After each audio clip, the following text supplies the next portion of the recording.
Okay, I wrote a pretty long text, but if you want to understand the problem of Ukraine, Russia, and Ukrainian refugees more deeply, you should listen to this text also. Science, I previously read several questions online asking why we, that is some relatively young Ukrainian men in Germany and other countries, do not want to fight for our country. I want to address this. Most likely the authors of those questions assumed that Ukraine is a free, democratic and rule of law country that we abandoned in its time of need out of cowardice. Therefore, I want to share some first-hand information about the lives of originally Ukrainians, information you likely haven't heard from the mass media before. I will attempt to explain why returning to present-day Ukraine until there is total replacement of our officials currently in the Ukrainian government has nothing to do with building one's own Ukrainian state. It's simply a journey for a vast number of people to go and die for a facade. I want to explain why I personally do not want to defend this wonderful government and why Ukraine is the most beautiful place on the earth if you listen to someone from the Ukrainian government, but it's not such a rosy place if you ask someone from the Ukrainian people. I have the capacity to write this new analysis of the situation, which will likely differ from what you have heard about this war before. To my great regret, the reality is Ukraine, like Russia, is not a free democratic country where human rights are paramount. Ukraine is a country of absolute freedom of some and absolute obligation for others. Right now, this free democratic country can only offer you the wonderful opportunity to die, nothing more. The only result that follows the sending of young men to Ukraine is this. The Ukrainian authorities will say, wonderful, we have so many people now. Can conduct a new mindless offensive operation without any planning. All these people will perish while the officials stuff their wallets and bank account even fuller and pin even more medals on their chest. They will lose a million Ukrainians, 2 million, 10 million Ukrainians. In reality, no one is counting the dead Ukrainians right now. Eventually, our officials will destroy the entire Ukrainian nation. Then they will say, oh, what a pity, the Ukrainians have run out. There no one left to work for our luxury villas and cars abroad, and they will have the country to relax and continue telling their fairy tales to a foreign audience. You won't be able to find a single law in Ukraine, just in Russia, that actually applies to high-ranking officials and politicians. They are simply allowed to do anything, and they do whatever they want, and I mean absolutely everything. Else, at the same time, all laws apply to originally people. Ordinary people are obligated to do everything, and if there is something they aren't yet required to do, a new law will be invented or the existing law will simply be broken. Even if this is no law making people obligated to do something, they will quickly come up with one. If they can't, they will just do what they need in violated of all laws, norms, and rules. In Ukraine, there is even a hint of democracy or freedom for originally Ukrainian people. Secondly, none of these rebranded communists with our government or their relatives are fighting. They sit in perfectly comfortable condition or vacation abroad. And thirdly, yes, Ukraine is a country of absolute freedom, but for these people, only for these people. At the moment, the country is run, one might say, by a team of DJs on drugs who trade laws and constitution like records and tracks. Depending on their own needs, they turn them on or off, put them on pause, mix them, and invent new laws on the fly. Their work right now looks like this.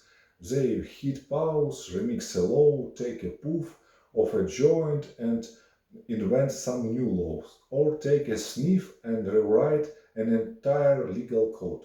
In extreme case, they don't even bother rewriting, they just do whatever they want in violation of all laws and norms. They try to kill it by the beautiful names of freedom, democracy, but in reality, this freedom and democracy strongly resembles the freedom and democracy in Russia, sometimes slightly better than Russia and sometimes much worse than Russia. Real freedom and democracy work for all people in the country. The Ukrainian version of freedom and democracy is freedom and permissiveness for a small circle of descendants of the Soviet nomenclatura, while the rest of Ukrainians live in the country in a state of servitude. Where did all these people come from? They are relatives of former employees of the Gulag, the Cheka, the KGB, and the Communist Party, who have now seized property and land. And now they say, okay, we are fighting for democracy and freedom. This story is eternal. Their ancestors taught the common people about communism and the friendship of people, including friendship with Russians and the creation of public property. Then they quickly changed their colors and stole whatever property and land they could. After that, they taught friendship with Russia. Then they changed colors again and began teaching that Russia is the enemy. Now they teach everyone that Russia and Russian are enemy number one who must be destroyed. But I personally understand perfectly well that is most Ukrainian politicians were given a sufficient sum of money, they would cite the anthem of Russia and the anthem of Soviet Union much better than the state choir of Russia itself. The entire question of ideology and this war boils down to the amount of money that can be made from it. Often enough, an Ukrainian politician will come out and say, okay, people, actually we and Russians are the greatest friends on the planet. In Russia, the politician legend is slightly different, but remember, they are also descendants of the Soviet state apparatus with the same habits. Right now, the best financial offer for the politician is to say, we are against LGBT propaganda, we are for the traditional values, and we are for high morality. But if they receive a significant financial offer for it, they will say, okay, actually we aren't against it. As soon as Ukrainian politicians hear about the money, they be like, oh, we aren't against all that either, and we aren't against the Russia, and we all actually the best friends in the world. And after the whole company will hold apparat together. Only a few, I repeat, a few would refuse the money. This situation might seem funny for unrealistic, but for those who were actually born and lived a long time in Russia and Ukraine, it doesn't look unrealistic at all. This entire conflict is about a financial proposition. Currently, the best financial proposition for Ukrainian politics is to say we are against Russia and for European values. But that is just a veneer of democracy and freedom. If you peel back the cover, you find millions of criminal cases that nobody is investigated because those in power in Ukraine aren't going to catch or imprison themselves. Now the question is, would you risk anything for the sake of such corrupted ideologies?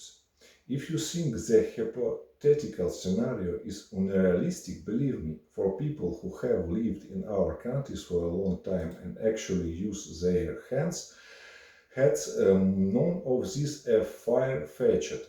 They know it can be done in reality. The only question is the amount of money required for such a parade. You can order any ideology, any song, love, quote, or any parade from our DJ politicians.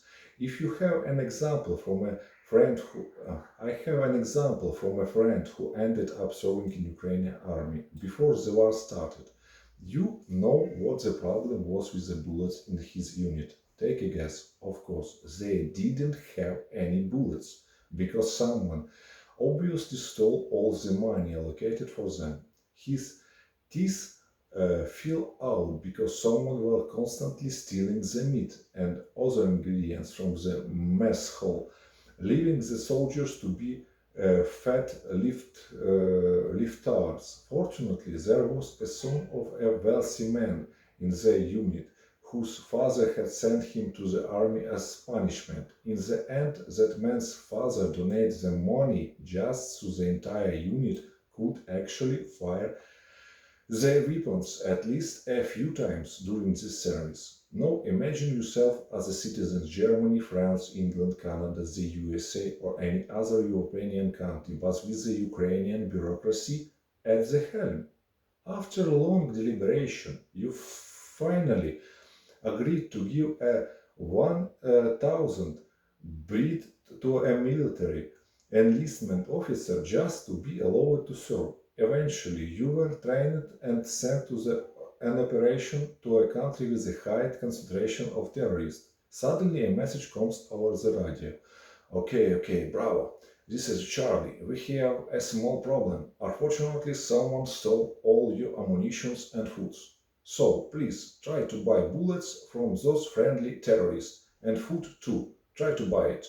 Because they were likely the ones who were sold our supplies. Unfortunately, someone also stole the fuel. So try to refine it yourself from any crude oil you can find. And bravo, as soon as you learn how to make fuel and bring it to us, we might bring you some water, but only if no one manages to steal it before then. And remember, you must fight until our glorious victory, or at least hold out until one of us gets a good price for your coordinates. You decide to blow yourself up with a grenade to end the suffering, but the grenade doesn't explode because it's unreal. The real grenades were also stolen and sold by someone. Again, this situation of I modeled doesn't seem all that unrealistic to those who have lived in those countries for a long time. It's just so you can step into the shoes of Ukrainian people. Another completely true story. In 2012, I went to the Odessa military enlistment office with the goal of undergoing training and serving my country. The official told me, okay, so you want to serve, but we see you are sick. And they sent me to every hospital in Odessa to prove that I was definitely sick. After you go through all these circles of hell in our hospitals, they told me, well, you are definitely sick and cannot go to serve. Give us $1,000 and we will send you to serve. Of course, I didn't give them a grudge and say, fine, I'm sick, discharge me. They wouldn't tell you, well, no, you aren't healthy enough to serve, but you aren't sick enough to be discharged for health reasons. Give us $1,000 and we will discharge you. They dragged me to enlistment points every week for 2 years, conducting medical exams of everything that could possibly be examined. I mean to break my patience and get at least some money. In the end, after many years, when my medical file looked more like a gripping novel, and after I had sustained several more injuries, the war began. And guess what? Of course, beautiful surprise for Ukrainian government and high relatives. You would have been declared fit and sent to war absolutely without any medical examination or even a visual inspection, and your medical records would have mysteriously vanished from the enlistment office. To give you an idea, this is a very brief overview of just one of the multi-year quest for ordinary citizens organized by the Ukrainian state. There are plenty of even more complex and agonizing corruption quests. The quests from the Ukrainian state system are absolutely illegal, completely undemocratic, and violate every possible freedom and every written or moral rule. Let's go back to this question of wherever you won't want to fight and risk your life for this government. To be honest, I wouldn't. In fact, for about a month, I had recruiting nightmares every few days with the same plot. For some unknown reason, I returned to Ukraine, and for the rest of the dream, I trying to get out of the country, thinking, what an idiot I am. Why did I ever come back here? I would wake up thinking, thanks God I'm in Germany. The officials have created a state system in Ukraine that destroys the mental health, physical well-being, destinies and families of original people. What would you choose in my place if you had the choice between staying to defend this corrupt mess or trying to establish yourself as an IT professional or studying to become a doctor here in Germany? And yes, of course, I will try to stay in Germany and to do everything possible to be useful to German society in the future, because I truly like Germany, the laws, the food, the weather, and of course the intellectual community. You feel it immediately upon arrival. You can sense that a great number of smart people live in Germany. Some people in Ukraine are naive enough to believe our official, but I understand perfectly well that our official didn't come out nowhere. Their ancestors didn't suffer during the Soviet era. With few exceptions, they held government position and feel that people had with communistic ideology. After the collapse, they stole the choice pieces of property and land and rebranded themselves with new political colors. Even in Ukraine recent history, they have changed colors many times depending on their financial interests. Would you spend your life and health for a handful of descendants of Soviet officials to compare with each other for a piece of their pie, land and enterprises that they stole for themselves long ago? Would you risk yourself under the leadership of such people and the ideology they created? Almost certainly you wouldn't either. And it is not because I am afraid of death or an opponent of your European values. I am ready to risk myself for a truly democratic and free state. Ukraine and Russia are democratic and free countries only in the stories of our officials that they tell to the foreign audience. In reality, our state system are simply gathering of scammers. To die or lose one's health for this pack of swindlers would be the greatest disgrace for me. My soul would likely never find peace with such shame. Now imagine yourself in the place of descendants of the Soviet nomenclatura born in Ukraine. If you want combat training, fine, you can go into the SBU, the army, intelligence, police, whatever you want, and receive the best training the state can offer. All doors are open to you, while almost no one from the common people is allowed in just like that because you backside is already occupying that seat. And if a war starts suddenly, like it has now, and you don't want to risk yourself for your own absolute freedom, no problem. You are instantly written off under the quiz of being ill, while people with almost no training or no at all are sent to the front with old junk instead of proper transport, protection and weapons. And let yesterday builders, farmers and tractors drivers die for your absolute freedom, while you vacation at the one-stop resort on their money. You have no obligation at all. You are responsible for absolutely nothing and can do whatever you want. In my personal opinion, we need successful foreign manager and self-made people to hold government position in Ukraine. Many Ukrainians are not bad people. They know how to and want to work hard to build their country. But our politicians are capable of turning absolutely any of our efforts to zero. I have lived in Ukraine for a very long time, and I am firmly convinced that there is no way to build this country under the leadership of our politician or official. They have done almost nothing for decades and are accountable for absolutely nothing. Only a few of them even do anything productive. while many do a great deal to harm the Ukrainian people and the state. For almost 35 years, Ukraine has been providing there is no other way to build a country and establish stability and justice other than hiring foreign specialists for case leadership position. If any case, it will cost the country much less than the homegrown experts in embarrassment.